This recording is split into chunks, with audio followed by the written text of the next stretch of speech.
Hi hello everyone, welcome to my YouTube channel. तो आज हम जो है प्लस 2 का लेसन नंबर जो 5 है उसे स्टार्ट करेंगे, गुड्स एंड सर्विस टैक्स। ठीक है। तो आज हम इसके बारे में थोड़ी सी थ्योरी का कंसेप्ट है उसे मतलब जो भी इंट्रोडक्शन वगैरह है, जो गुड्स एंड सर्विस टैक्स क्या होता है, उसके क्या फीचर्स होते हैं और इसके रिगार्डिंग जो जर्नल एंट्रीज है उन्हें कैसे करते हैं। ठीक है। तो इसके रिगार्डिंग आज हम ये करेंगे। तो चलिए स्टार्ट करते हैं। फर्स्ट ऑफ ऑल है इंट्रोडक्शन। तो गुड्स एंड सर्विस टैक्स जो है मतलब जो इंडिया में कब आया, जुलाई 1 2017 को। ठीक है। तो अभी थोड़ा टाइम हुआ है इसे इंडिया में आए हुए। तो जीएसटी क्या होता है कि रिप्लेस्ड हुआ है सेवरल इनडायरेक्ट टैक्सेस। पहले क्या होता था कि कई तरह के जो इनडायरेक्ट टैक्सेस होते थे वो लगाए जाते थे सेंट्रल और स्टेट गवर्नमेंट की तरफ से।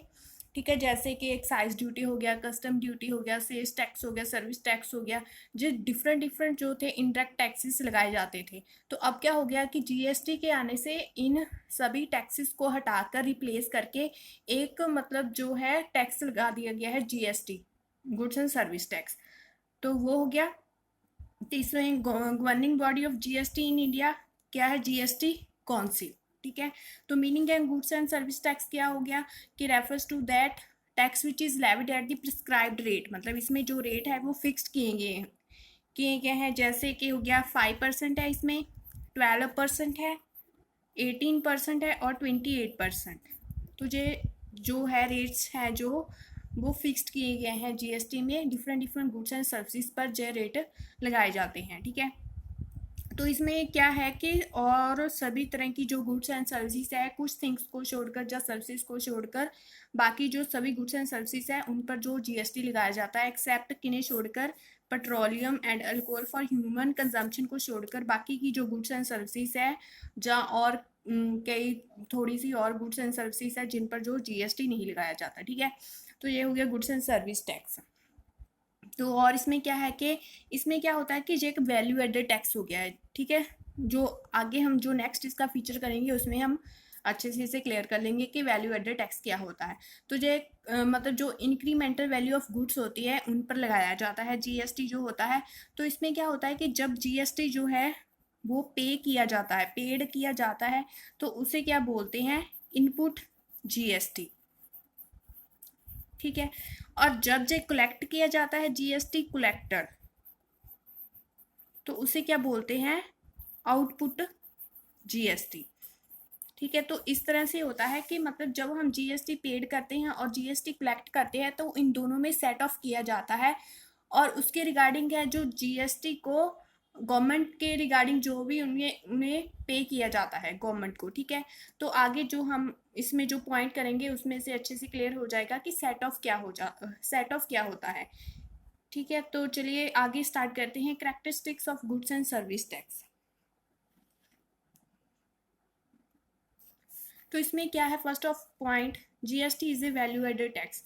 तो ये क्या है कि वैल्यू एडेड टैक्स है कि मतलब जो जब गुड्स की जो वैल्यू इंक्रीमेंट हो जाती है, इंक्रीमेंट गुड्स पर जो है जीएसटी लगाया जाता है, जो सर्विसेज पर जीएसटी लगाया जाता है। ठीक है।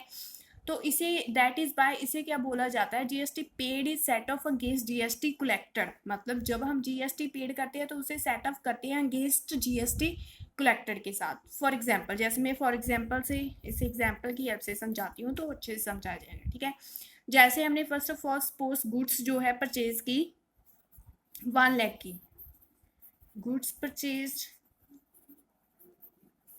1 लाख, तो वो हमने इस पे आईजीएसटी मतलब सॉरी जीएसटी जो है 18% लगा के वो परचेज की। तो उस पर 1 लाख पे 18% लगाएंगे जीएसटी, तो कितना आ गया, 18,000 आ गया जीएसटी। ठीक है। तो ये हो गया परचेज।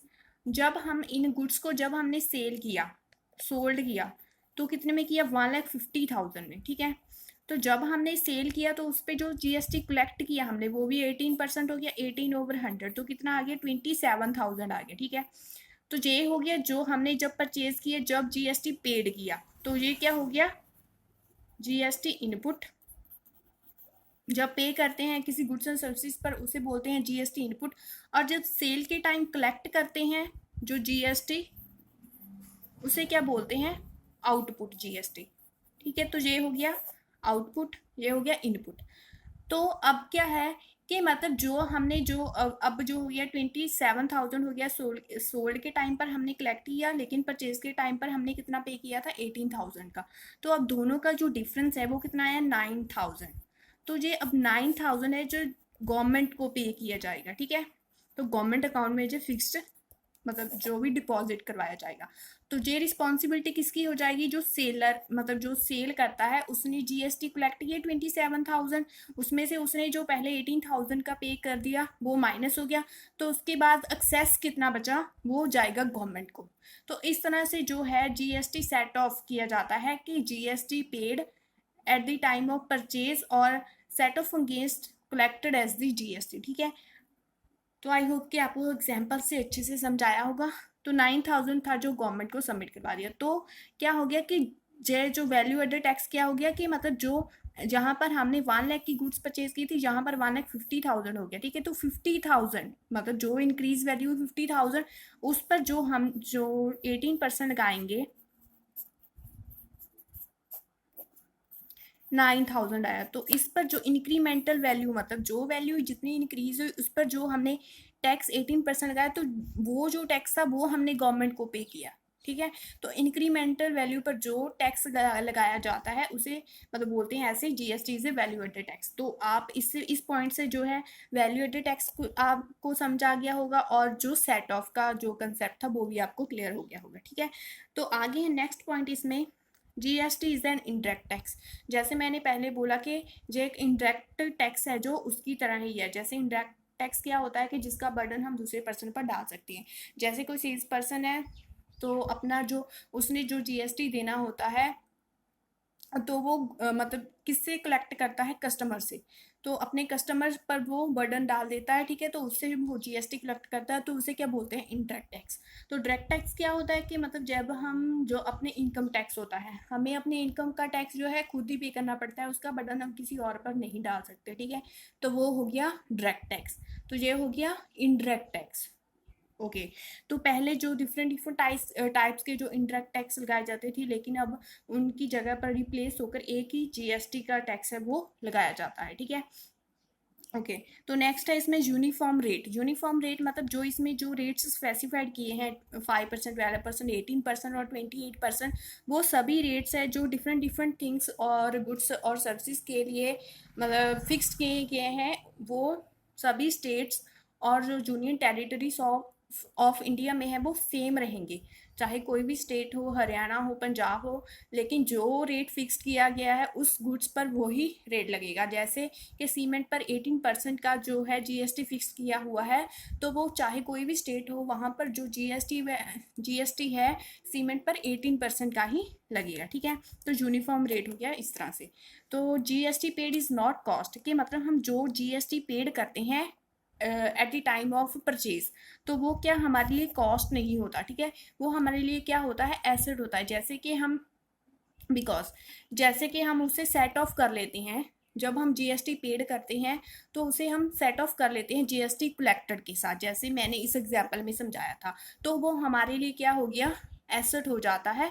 तो हमारे लिए वो कॉस्ट नहीं होती। जैसे कोई मैन्युफैक्चरर है, उसने मतलब कोई भी अपना रॉ मटेरियल वगैरह खरीदा, तो उसने उस पर जीएसटी पे किया, और बाद में उसने उसे फिनिश्ड गुड्स बनाकर जो आगे होलसेलर को जब सेल किया, तो उसे मतलब वहाँ पर भी जो उसने जो होलसेलर से टैक्स कलेक्ट किया, और उसमें जो उसने गवर्नमेंट को देना है, तो गवर्नमेंट को वो कहेगा कि मैंने जो परचेज के टाइम पर भी जो मतलब टैक्स पे किया था वो उसका माइनस हो जाएगा। तो माइनस हो जाएगा, उसके लिए वो एसेट हो जाएगा, ठीक है। तो इस तरह से वो एसेट होगा। तो आगे है GST collected is not income. तो पेड के टाइम पर जो होता है वो एसेट हो जाता है, और collected as is not income, कि मतलब जो सेल्स पर्सन है जो टैक्स वो कलेक्ट करता है, तो उसकी रिस्पॉन्सिबिलिटी बन जाती है, उसकी जो लाइबिलिटी बन जाती है कि जो उसको मतलब जीएसटी पेड करना है गवर्नमेंट को, वो उसे करना ही पड़ता है, गवर्नमेंट अकाउंट में डिपॉजिटेड करना पड़ता है। तो उसकी वो क्या हो जाती है, लाइबिलिटी, सॉरी यहाँ पर। तो उसकी वो क्या होगी, लाइबिलिटी। मतलब ऐसे ही लगता है कि जो सेल्स पर्सन होते हैं कि मतलब जब हमसे जो है जीएसटी कलेक्ट करते हैं तो उसके लिए वो इनकम हो जाती है। नहीं, उसके लिए वो इनकम नहीं होती, वो उसके लिए लाइबिलिटी होती है, क्योंकि उसे आगे वो अमाउंट वो है सबमिट करवाना पड़ता है गवर्नमेंट को जीएसटी के रूप में। तो इस तरह से वो उसके लिए इनकम नहीं होती। तो आई होप कि आपको ये पॉइंट समझ में आए होंगे, ठीक है। तो नेक्स्ट है हमारे पास जो टॉपिक है classification of goods and service tax. तो क्लासिफिकेशन मतलब इसमें जो क्लासिफिकेशन कौन कौन से जो टैक्स है वो आते हैं, CGST, SGST, IGST। तो CGST क्या हो गया, centre goods and service tax, state goods and service tax, और integrated goods and service tax. तो ये जो दोनों टैक्स हैं वो मतलब सेम स्टेट, जब सेम स्टेट में purchase and sale of goods and service होता है तो ये दोनों लगाए जाते हैं, ठीक है। तो इसमें क्या होता है कि जब मतलब डिफरेंट डिफरेंट स्टेट्स होती हैं तो तब IGST लगाया जाता है, ठीक है। डिफरेंट स्टेट्स जैसे हरियाणा और पंजाब हो गया, उसमें परचेज और सेल हो रही है किसी गुड्स और सर्विस की, तो उसमें IGST लगाया जाएगा। और इसमें जो सेम स्टेट है उसमें तो CGST और SGST लगाया जाएगा। तो जब मतलब अगर मान लीजिए 18% है किसी गुड्स एंड सर्विस पर टैक्स है जो, तो वो हाफ हाफ लगाया जाएगा, 9% CGST और 9% SGST, ठीक है। तो ये हो गया classification of goods and service tax.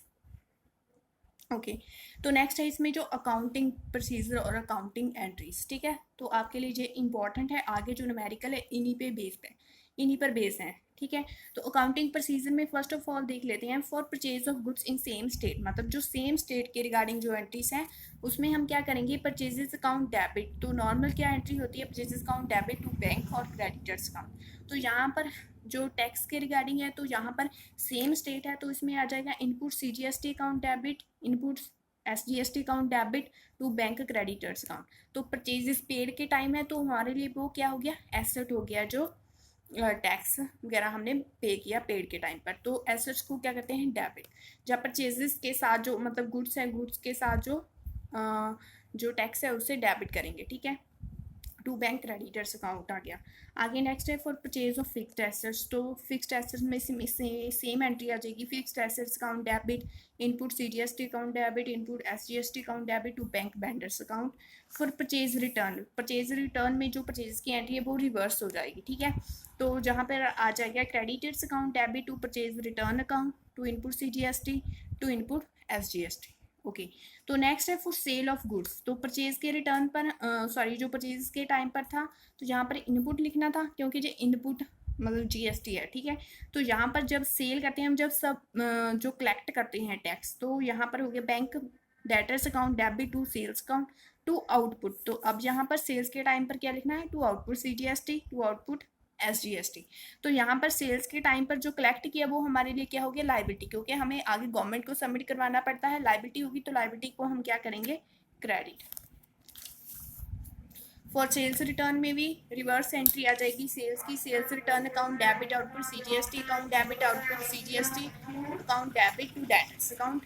For expenses में भी सेम आ जाएगा, एक्सपेंसेस हमने पे किए उसके साथ साथ हमने जो CGST पे किया तो उसमें भी डेबिट हो जाएगा इनपुट CGST, ठीक है। तो इनकम के केस में क्या होगा कि bank account debit to commission received account to output, यहाँ पर हमने जो रिसीव किया तो आउटपुट CGST।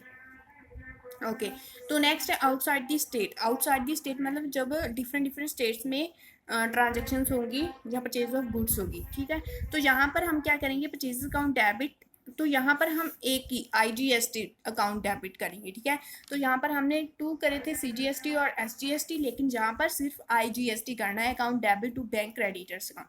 तो बाकी की जो एंट्रीज है सेल्स के रिगार्डिंग जब परचेज रिटर्न के रिगार्डिंग सेम आएगी, जस्ट यहाँ पर IGST लिख देना है, ठीक है।